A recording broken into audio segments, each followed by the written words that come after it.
A lot of people have mentors, they have sponsors, they're done with them. They do a 3 month stint, a 6 month stint, and they're done.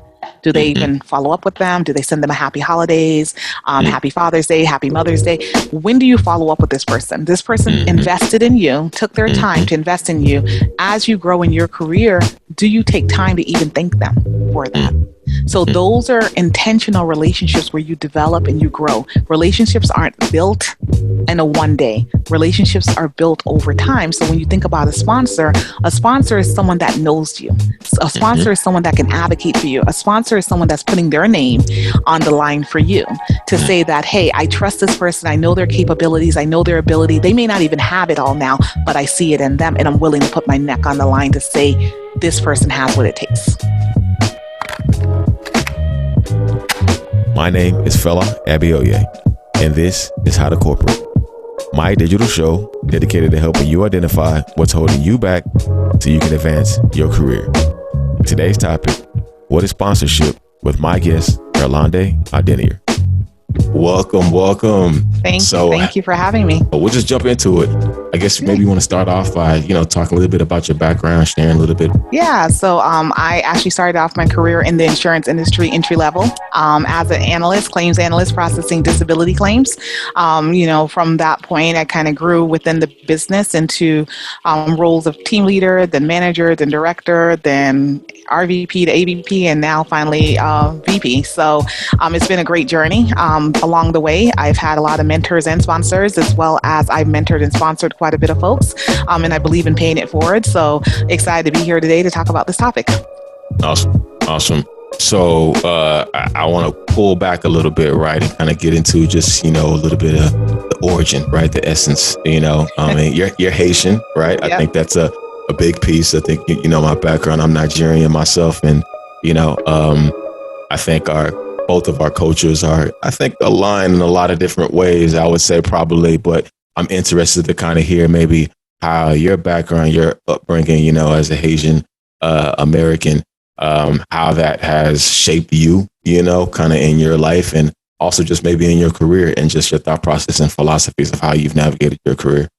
Yeah, it's funny when people talk about my Haitian heritage, right? Because I've actually never been to Haiti except for on a cruise ship.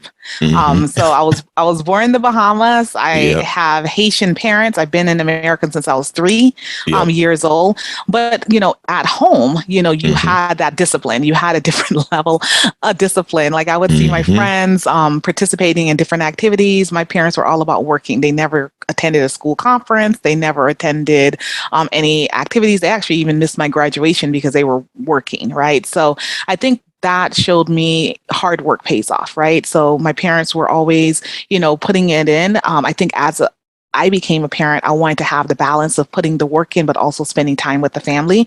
But I think at an early age, I started working at 12. My sisters and I all had a job. We had to, help bring income into the house, but also just showing us discipline of what it meant to work hard. And then we would also go with my mom to her second job, cleaning law offices and psychiatrist offices and things like that. And it kind of showed me like, that's not the life I want to have, right? I want a different life for me and my family. So that kind of helped from that. But I can say it gave me a solid foundation on how to, want to have more in this world or in the corporate America arena.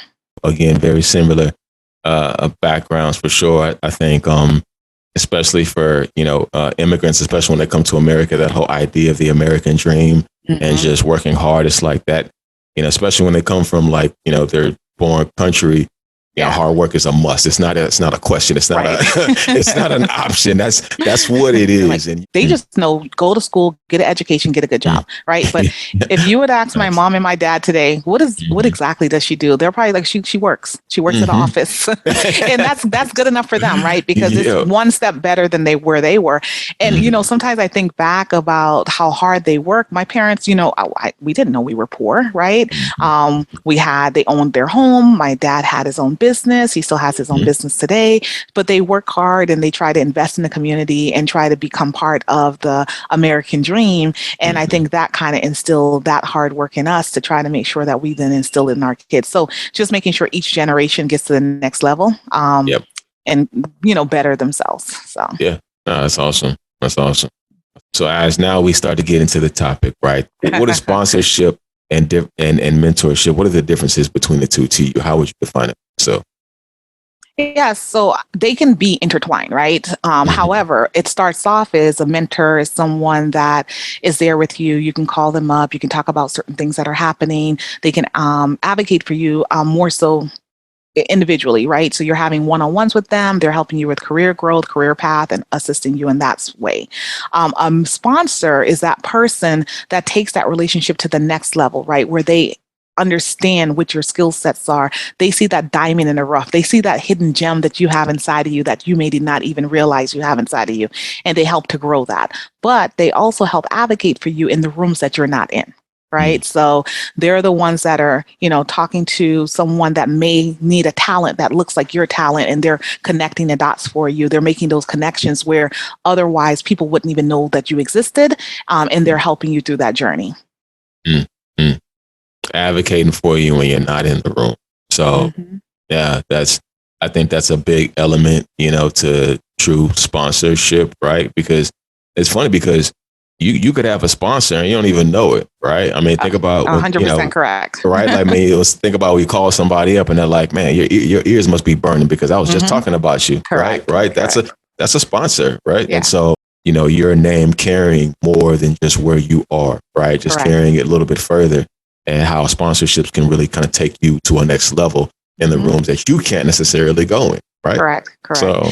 And, just thinking about my career journey, right? So early on in my career as an analyst, I remember my sponsor, I'll call her my sponsor because she invested in me. She saw something in me. And she used to always tell me, when you become, in that higher level role, just remember me to be your secretary one day. Mind you, she was my boss's boss's boss, but she used to walk around and, ask questions or what are you doing? Or what are some of the things that you're working on? And she took interest in me, right? So in the rooms when I wasn't in the room, she was advocating for me. And she took the risks with me to give me one of my first promotions. So you just never know when people are having conversations. And that's why I tell people it's so important to have intentional relationships, right? I could have easily just blew her off. She asked me questions and I don't feel like being bothered. And I was like, well, it didn't cost me anything to talk to her. It didn't cost me anything to tell her what I was working on. Well, you never know why. Because they're probably interviewing you to become your sponsor. So it's okay to answer those questions. That's a really big gem. I hope people really, walk away and understanding the idea of making time, right, for others and making time for opportunities that may not necessarily present themselves as opportunities at that moment. And I'm going to just give a quick example of that because I know early in my career, I never thought about the idea of relocating or moving. Right. I was like, man, I was born and raised in Houston. Everything I need is here. Houston is one of the biggest cities in the country. You got everything you need to, you need to have. I got family. I got friends, low cost of living, at least at that time. So, and I'll never need to go anywhere. And I remember, there was somebody who was working. It was a manager within, not my direct manager, but within the team that I was working for. Asked me kind of just casually like, hey, would you ever be willing to relocate? And I was thinking in my head, screaming like, no, never. But I never wanted someone else to decide what the opportunities I wanted for myself. Right. So I was like, yeah, sure. For the right opportunity. Right. And at a later point, it led to me pretty much relocating. And so I had no idea, where that was to. I mean, they could have been talking about, hey, relocating to, I don't know, Nebraska, Arkansas, and no knock to any of those states. Yeah. So, but I wound up moving to Vegas. That was my first, relocation opportunity. And so but hindsight is 2020, right? If I had turned down the opportunity and I didn't even have the conversation with him, I wouldn't even have known that he was out there on the back end kind of sponsoring me, right? Without me even recognizing it. So I just, put that example out there that, to your point, to make sure you make time, even when opportunities may or may not, quote unquote, present themselves. And it's a scary thought, right? So when I think about that first sponsor that I had, I remember her wanting me to move to a different account. And I said to myself, I don't want to go. I was 9 months into the company. I didn't want to go to another account. I was comfortable on the account that I was in. I like my leaders. And then I was afraid of what that account may have, right? And I remember two of my leaders pulling me in the office and says, hey, she has a very long memory. So if you don't go, she will remember that, right? That you didn't want to help the company. And I was like, okay, well, fine, I'll go. And come to find out, the account that I went to was easier than the account that I was actually on, and I was able to put processes and policies in place and, get that account going. And then that led to, promotional opportunities for me, because then people were able to see a different skill set that they didn't see as an analyst. But then fast forward my career, I then also moved to Orlando, Florida, which is about 3 hours away from here. And guess who was also working there? My sponsor. And the funny part about it, you would think that it was my sponsor that got me in. Not necessarily. It was a broker relationship that talked me up to a client that I had a presentation with prior. And I didn't even know. I had no idea. And to be honest with you, when I had the broker meeting, there were 5 people in the room. It was like a year prior. I didn't remember the names of everyone. And the client told me, this person talked you up to us. And that was one of the reasons we requested you on our account. So you never know who's watching, and you never know who's talking you up in the room. So I always tell people every day is an interview. Every day you put your best foot forward. You be nice. You be kind to people. You share, and you share back, right? So what you give is what you're going to get. So that's my philosophy, and that's how I believe, even in the sponsorship relationship. And that's why I tell people it's important to make sure you have intentional relationships. A lot of people have mentors. They have sponsors. They're done with them. They do a 3-month stint, a 6-month stint, and they're done. Do they even follow up with them? Do they send them a happy holidays, happy Father's Day, happy Mother's Day? When do you follow up with this person? This person invested in you, took their time to invest in you. As you grow in your career, do you take time to even thank them for that? So those are intentional relationships where you develop and you grow. Relationships aren't built in a one day. Relationships are built over time. So when you think about a sponsor is someone that knows you. A sponsor is someone that can advocate for you. A sponsor is someone that's putting their name on the line for you to say that, hey, I trust this person. I know their capabilities. I know their ability. They may not even have it all now, but I see it in them. And I'm willing to put my neck on the line to say this person has what it takes. Wow. No, that's powerful. A lot of gems there. Intentional relationships, the recognizing that a sponsor is literally putting their name on the line, which I don't think people always recognize if you're on the quote unquote receiving end of that, right? Like literally they're going to bat to say that I'm putting my brand, my personal brand to say that this person is great, or we should do this for this person, or I'm a huge advocate for them. Right. And so I think about that. If the shoe is on the other foot, right? Like you're not going to put your name, on something that you don't feel strongly about. Right. Like if like, oh yeah, this is a sure bet. No, you're not going to do that. So the aspect of having an actual relationship, being able to know the person, or at least know close enough of the person to feel confident to say that. So no, it's that's key. At the end of the day, relationships aren't transactions. That's just not how things are done. Exactly. Because those, at the end of the day, those aren't relationships as far as I'm concerned. Right. So right. So, and people invest in you. So what's the return in investment? You know what my return in investment is? To see you get to the next level, to see you take what I've taught you or the conversations we've had and you pass that forward or pay it forward to someone else. That is my reward, right? In sponsoring someone. Like I had lunch with one of my, a prior employee of mine, and we sat back laughing today because he's now head of sales for another company. And I remember giving him the courses to take to start getting into the sales arena, right? And him taking those courses, and as he completed them, he was letting me know and giving me the status. But throughout the years, he has stayed in contact with me throughout his journey of his career. So, it was like we remember the times where he just got started, but, the mentorship then became a sponsorship and then a friendship, so you just never know where it leads, right? So it's important that we continue those relationships and keep feeding them, because they're not going to feed themselves. So to think that, I got that person's just my sponsor, that person's just my mentor. Well, what are they getting out of it? There has to be a two-way streak, and you both have to be getting something out of it. Because guess what? Mentees can teach their mentors a lot. Sponsees can teach their sponsor a lot. There's different things that you can learn from each other, and you both have to have an open mind and willing to learn from each other.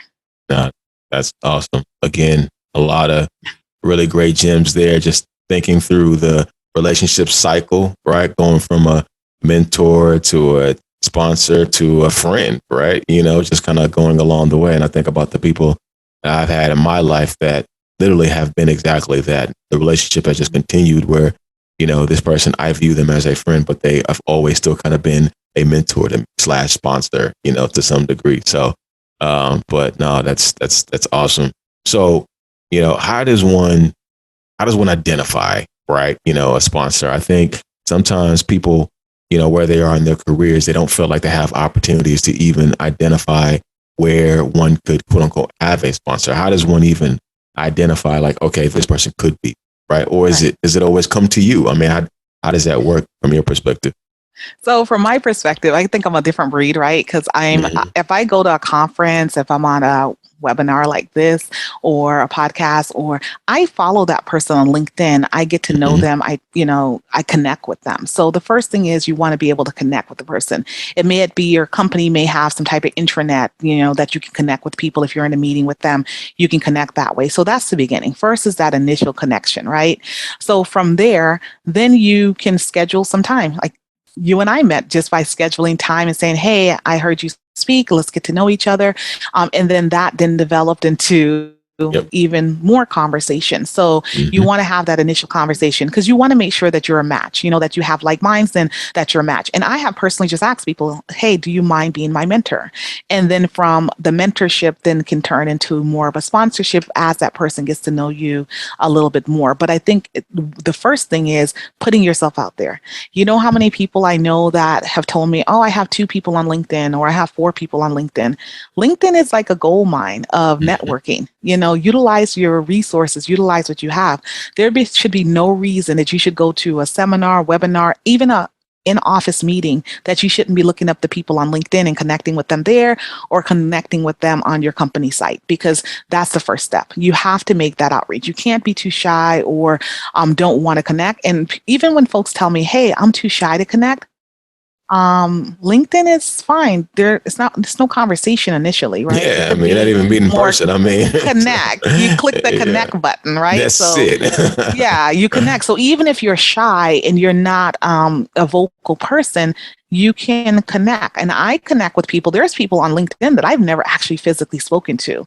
We've just connected via the professional chat or the personal chat where I send a message to them, they send a message to me, or I like an article that they've written. And there's nothing wrong with giving people compliments. If you see something, you like it, click the like button, click the comment button. It's okay to let people know. That's another way that people start to notice you. And then they're like, oh, well, who's this person that just liked my post? Maybe I can connect with them. And then intentional relationships then begin and conversations then start. So I personally, first get to know the person, see if it's going to be a good fit, then ask the question, is it okay? Don't just assume that the person wants to be your mentor or sponsor. Start off with, hey, would you like to be, or can you be, or could we start this off as more of a mentorship? And then eventually it turns into more of a sponsorship because they don't know you. How are they going to sponsor you if they don't know you? Remember, we said at the beginning, they're putting their name out there saying that I sponsor this person. This person's going to be the right choice for this company or for this job or for this project. But in order for them to really do that, they have to get to know you better. No, that's awesome. No, it's a ton of gems there. No, supporting others so that way they support you, right? Just even through social media, right? The like button, share button, etc. I'm gonna do a selfish plug here. Please make sure you like, share, subscribe. Out of corporate, we appreciate that sponsorship. But no, that's real though. That's awesome perspective. Just as you think about, because at the end of the day, it boils down really to just human interaction. That's really all it is, right? So whether you're interacting via chat, through LinkedIn, through messaging, it's just how would you engage someone? Because the minute you start to engage and you start to figure out ways to foster relationships, foster, different things that you guys have in common, then the relationship can kind of continue to kind of build from there. Yeah. And eventually could lead to some form of sponsorship, And people ask me, like, when do you have time to do this? You're a mom of two. I have a 6-year-old and a 12-year-old. When do you have time? If I'm in a meeting and there's a lot of people on the meeting, I just take a screenshot of the attendee list. I send myself an email. I have the attendee list. I then schedule time on my calendar to connect. You have to make time to connect. So you put a 30-minute block on your time. That 30 minutes is going to be for me to connect on LinkedIn with all of those individuals, right? Or it could be in the evening when the kids are doing their homework and we're winding down. I can take my phone out, start connecting with people on LinkedIn, right? So it's that simple. Even if you put 10 minutes on your calendar to say, okay, I'm going to intentionally connect with 10 people a day. Either people that know someone else or someone that I haven't talked to in a while. And something else that I like to do, if someone pops into my head and I haven't spoken to them in a while, I reach out. Hey, how are you? You popped into my head, just checking in. You'll be amazed what that does, right? Yeah. It, one, builds the relationship. One, two, make it intentional that you actually care or was thinking about this person and that you're checking in. It doesn't cost anything. My brother used to always say, a smile is free. It doesn't cost you anything to smile at somebody else. It doesn't cost you anything to say hello in the elevator. All of those are building relationships. It's awesome. Man, those are a ton of really key gems. I love all of that. That's really awesome. Like I said, taking a screenshot, of the attendee list, is dropping the message here and there. Just reaching out to people regardless of whether you got time set up with them or not. Just saying, hey, what's up? Thinking about you. How are you doing? Again, all those just like deposit, continue into that bank, of y'all's quote unquote relationship or future relationship. So, but, it's important. You got to make time. And regardless, I mean, and I think I put a message out, not long ago, is relationships can be the difference between you getting to where you want to go in, let's just say, a year versus 10. Oh, yeah, definitely. Like, that's just the bottom line. So, like why we can't get to where we want to go on our own. Like, it's just not how life works, So regardless if you work for somebody or if you work for a big company, right. I'm sorry, go ahead. No, I was going to say, I didn't want to lose that, right? That was so powerful, right? Because who knows you? Do I know you? Did we know each other, right? How do we connect? We were in a meeting together. You saw my name. You sent me a note. Hey, do you mind putting time in your calendar? I said, sure.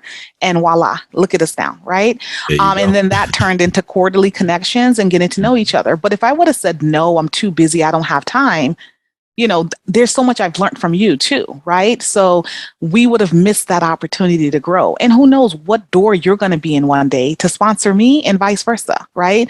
So that's part of it, because there are so many hidden gems in companies, in your friendship group, in your church group. There's so many hidden gems all around us.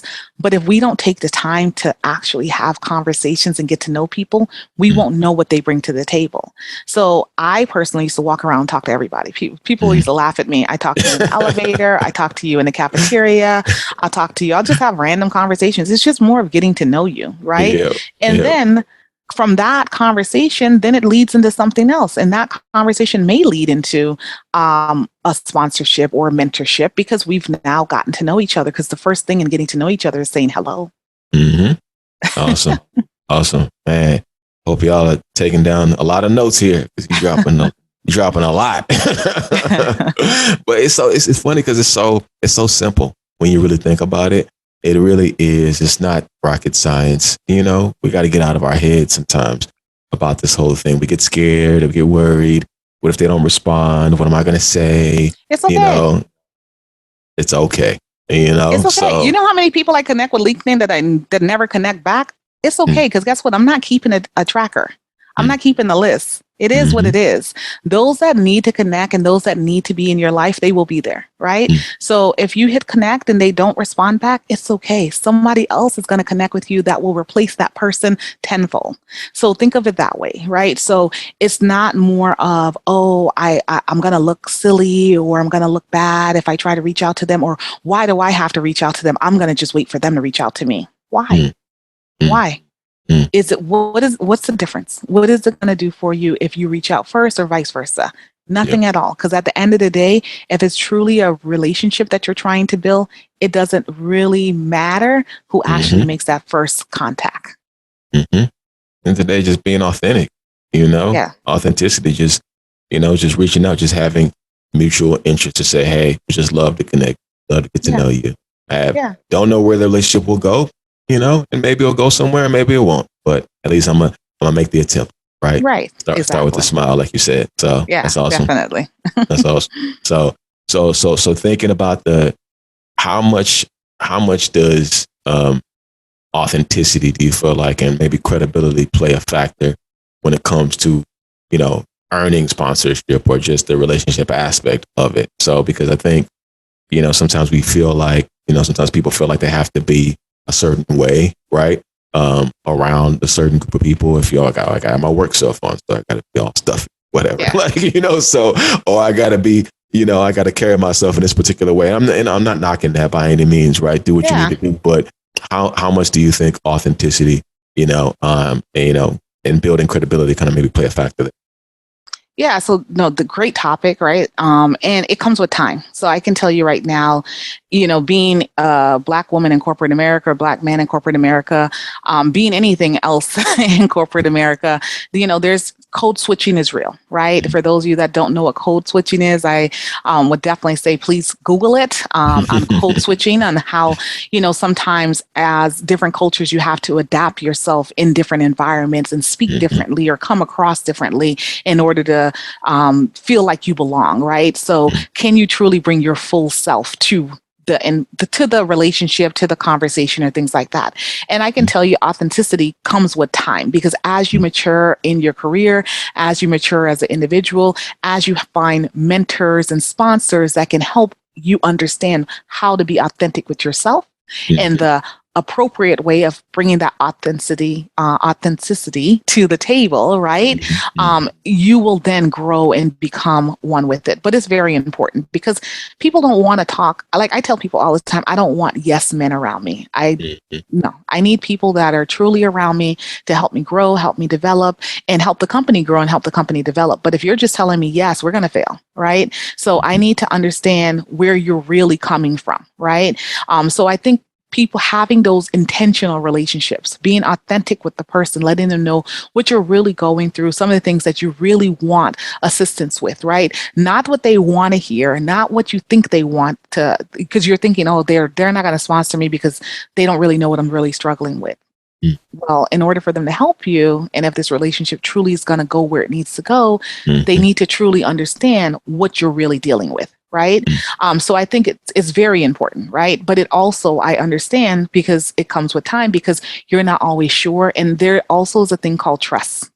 Trust has to be built.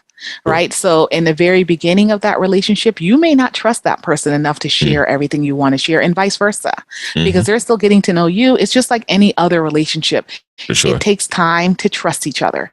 And eventually the trust will get there, and you get to a place where you can share more and you can become more authentic with yourself, because then you'll feel more of yourself. Think about it as any relationship, meeting your spouse for the first time and going on date and, trying to eat all pretty with the fork and, and making sure that you eat, you have the small plates, but then as you get to know them, you have this huge big plate in front of you and you don't mind eating all kinds of food. Start off eating salads initially. Right. And then all of a sudden had 5-course meals. Right, exactly. So think of it like any other relationship. It takes time. It takes time to build. It takes trust.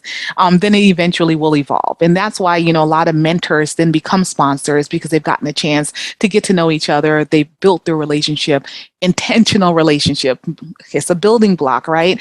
So you have to water and you have to feed it and have intentional relationships. That's awesome. You sage advice. I think you said it very, very well. I'm not gonna, pour any more on there. So that was awesome. that was awesome. So thinking about now, politics, right? And this is for the people who are listening. This is it's an area I cover in almost every episode, because I think it's important. I think people have to understand that politics is nothing but the human element of working with others. So as long as you're not working with AI and robots, then you have office politics in wherever it is you work. So you need to understand how to navigate that. I feel like with sponsorships and people kind of deciding how they build relationships, that's a big element of it too. So thinking about your own career, how do you feel like office politics have impacted your career? And even how has it impacted maybe how you've gained or maybe even sponsorships, or you feel like how it's maybe lost connections? Like how has that affected you in your own career? So I think, when you think about office politics, again, it's something that you grow to understand and you grow to learn. There is public politics and there are the things that you don't see behind the scenes. And I think that's where a sponsor and a mentor also comes into to kind of help you understand those unwritten rules. I think that's the biggest piece of it. A lot of the politics are unwritten. They're not going to be blatantly out there in your face. So that's where your sponsor's there to hear sometimes what you're going through and kind of understand how to play or navigate through those unwritten rules within the political environment of corporate America. I think for me, one of the things that I've learned is not to let it get to me, right? So often, especially earlier in your career, you hear something or someone doesn't care for you or whatever it is, and you internalize it. By you internalizing it and letting that eat you up inside, that eventually starts to demonstrate itself on the outside. So now you're coming to work and people are like, oh, what's wrong with her? What's wrong with him? And why is he so upset? And what did we do to him? And because they don't understand it, because here you are dealing internally with something that was a political thing somewhere or someone in the room making you feel less than you should feel as yourself. So you have to put it in a box, right? And you have to figure out a way how to put those little things in different places, because if you don't learn that early on, you will get caught up into the politics, right? I personally stay away from the office politics because why are we doing this here, right? We're all here for one purpose. And if we understand the purpose that we're here for, we're going to stay focused on the work that's at hand, growing this company, bringing it to the next level and getting it there, right? So and then when people come to you with the office politics, you need to shut it down. Don't be part of it. Don't try to engage. Don't try to be part of the mill, right? In ruining the company's reputation or whatever it may be, or even the department or someone else's based on office politics that are happening. But, in reality, office politics can hurt you, right? If you allow it to, continue to eat up at you, because they won't know exactly what's going on. They can't see that office politics are written all over your t-shirt, right? They're just seeing that you come to work with your How to Incorporate t-shirt on, and then you have an attitude today. Then that eventually trickles down into other parts of your job and your behavior and things of that nature. So you have to find a way not to let it eat at you. And just, unfortunately, I hate to say it this way, but let it roll off your back. Because at the end of the day, always remember why you're here. I tell people all the time, like, in every role that I've ever been in, I envision my next role mentally. Like, I know in 6 months, even if I'm going to be in the same job, 6 months from now, this is where I expect to be. And I challenge myself. So I'm not competing against any person. I'm competing against myself. So if I focus on competing against myself, I don't have time for all the other politics that are going on, because I've already set my own goals for myself. So 6 months from now, this is where I want to be. 6 months from there, this is where I want to be. And I just continue that journey and making my own goals for myself.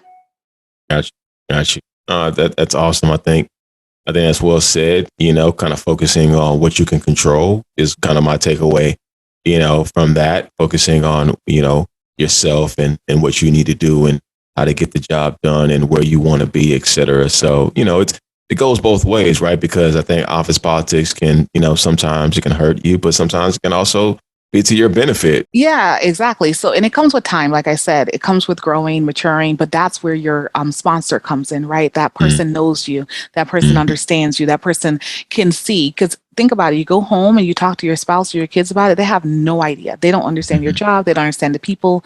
They don't understand the environment. So, a sponsor can definitely help you in that sense to say, all right, what happened? How did it happen? Let me give you a different perspective of this, and let me help you understand how to navigate through it. It's all about navigating through it. It's going to come, right? But how do you navigate through it where you still come out on top despite what the politics are?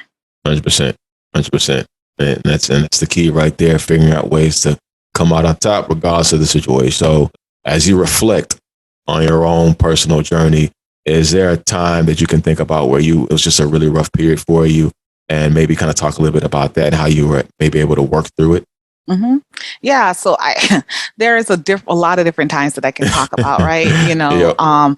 Getting promoted for the very first time to team leader. I remember the leader that I had at the time, he actually used to call me the boss's flunky, right? Because he Wow, felt really? that I got promoted so quickly and there must Mm, be some other aspect of why I got promoted and, mm, things of that nature. So I had to kind of still come to work every day and deal with it. But time heals everything, right? Fast forward years later, I'm now interviewing him for a role within my department, right? So you just never know, right? you So, never know. but if I would have allowed that comment or those sentiments to affect me, I Hmm. probably would not be here sitting talking to you today because I would have been, angry, bitter, upset, and allowed, him to just get in my head. At the end of the day, you need to know your strength. You need to know what you bring to the table. You need to know how you're going to be able to turn things around. So, yes, there's been opportunities where people may not have been the nicest they can to me, where people try to rephrase the things that you've said as if you don't know how to speak English in certain Mm, settings. I've been the only person of color in a lot of different meetings and not always feeling the most comfortable in my mhm. space. But again, that also took maturity, that also took time to grow, and that also took time to just understand what I bring to the table when I'm in the room. Because unfortunately, coming from our humble beginnings, like we talked about, being Mhm. kids of immigrants and things of that nature, sometimes you're like, okay, well, I'm here, but everyone else is trying to outspeak me here. Do I have a voice and how do I find my voice? So I think part of it has also been trying to find my voice, or I found my voice in those settings to make sure that anything negative turns into a positive.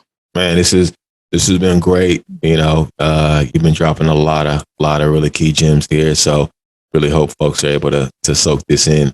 Um, so folks that are listening that may want to go down a similar path to you, any sage advice or just anything that you could think of, just actions, one or two actions that you would think of that kind of help them maybe get along their journey the way that you have.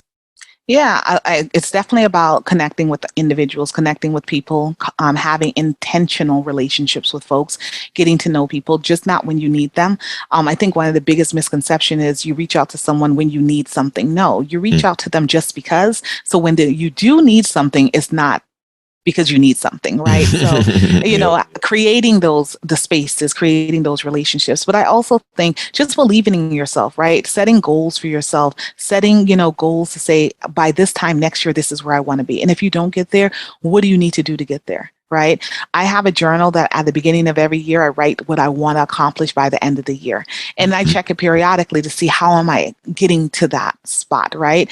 If you would have asked me 10, 15 years ago, would I be in this spot right now? I'll probably tell you no, because I didn't envision this spot yet, right? Mm. But as I continue to grow within my career, the vision became real. So start Mhm. having visions for yourself. It doesn't have to be the vision from 0 to 100. It could be the vision from 0 to 1, Mm. then 1 to 3, Mm. then 3 to 5.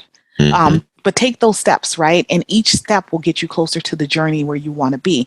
I think a lot of people fail because they have the vision. They want to go from 0 to 100 tomorrow. Well, it doesn't always happen that way. It takes Yep. time. As you heard of all of the different roles that I had to get Mhm. to this spot. For some, it may have been 0 to 100, and that's Yep. okay. Yeah, for But for sure. others, we have to go through the journey. And it's nothing wrong with going through the journey because the journey helps you develop and grow and become, understanding yourself more as a leader.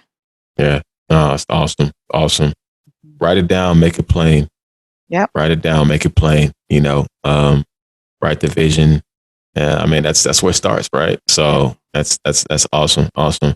Man, this has been great. I really appreciate you. The sponsorship aspect is, it's an area that I think a lot of people are starting to talk more and more about, and depending on where you are in your career, right, you understand the importance of it. So, but not everybody understands all the different elements, and I think you really kind of laid it out, and I really appreciate you for that. So yeah. So as we kind of bring this thing to a close, you want to maybe share, your contact information for anybody out there who may want to reach out to you or just can get a hold of you.